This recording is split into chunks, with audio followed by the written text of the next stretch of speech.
What's up, college football fans? Don't forget to check out and order your copy of Stiff Arming Football Myths, our latest football game plan book. So go on our website at footballgameplan.com/books and get your copy. We have these available in paperback as well as in PDF form.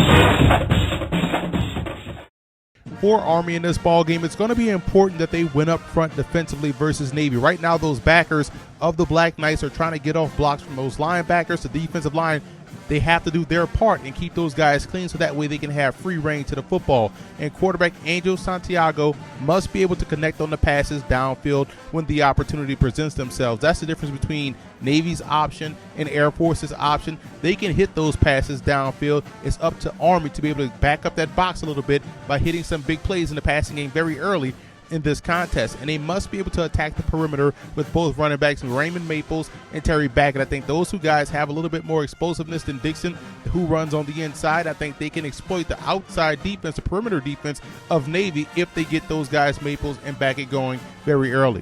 And for Navy in this ball game, they're going to have to dictate the tempo of the game. I think they can play up tempo and force Army to stay on the field with that same personnel. I saw Air Force have some success versus Army doing the same thing. And we know Navy is similar as far as how they can attack the perimeter, how they can attack on the inside, and how they can attack with the passing game down the field. And I will play George Jamison, the Rover, closer to the line of scrimmage this week. I believe Navy can trust their personnel on the outside versus the receivers of Army, and that way you can utilize Jamison to help stop the run, because you know Army's going to come in and going to try to feed Dixon very early and often in this ball game, and you have to put the Black Knights away early in this ball game. You can't allow Army to hang around. They're a football team that can create turnovers defensively. They can get a couple of early stops, and if they get that momentum going against their hated rival, the Navy midshipmen, it could be a long day for Navy. So I think they have to put these guys away very early in the first quarter and then be able to control the game. The biggest X factor in this ball game for the Black Knights, in my opinion, will be their outstanding sophomore cornerback, Josh Jenkins. I think he's probably going to be matched up versus Brendan Dudek, the outstanding receiver for Navy, their #1 target. If he can take him away and they can shift coverage toward the other targets, I think that'll help them out as a whole, playing great defense versus the midshipmen. And for the Navy midshipmen, the biggest X factor in this game will be the play of their special teams units. Right now, they're not getting any type of production from the return game, kickoff return, as well as punt return. They're only averaging 19 yards a kickoff return and only have 9 punt returns so far all season long. Those two numbers, I believe, have to increase this game if they want to have a chance.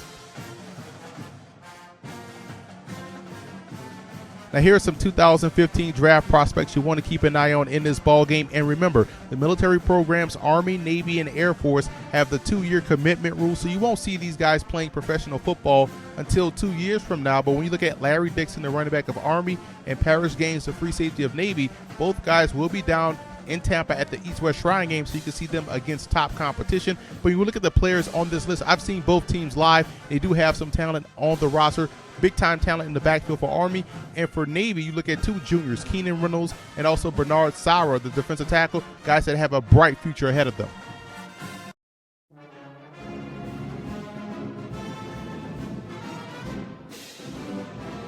Pete Dawkins is definitely a campus legend. Played for the Army Cadets from 1956 to 1958, in which his senior season, 1958, he scored 12 touchdowns via running the football, catching the football, even on returns, en route to winning the Maxwell Award and the 1958 Heisman Trophy, and was also named Consensus All-American.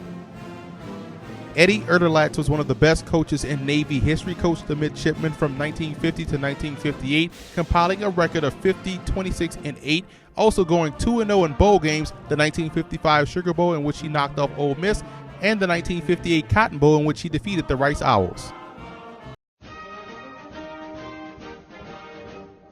En route to their best record since 1988 under head coach Bob Sutton, the 1996 Army Cadets knocked off the Navy midshipmen 28-24 en route to a 10-2 season and nearly knocking off Auburn in the Independence Bowl. In Ken Niumatalolo's first year as the head coach of the Navy midshipmen, he led the squad to the 8-5 record and a 34-0 drubbing of Army, which was the first shutout in the series of either squad since 1978.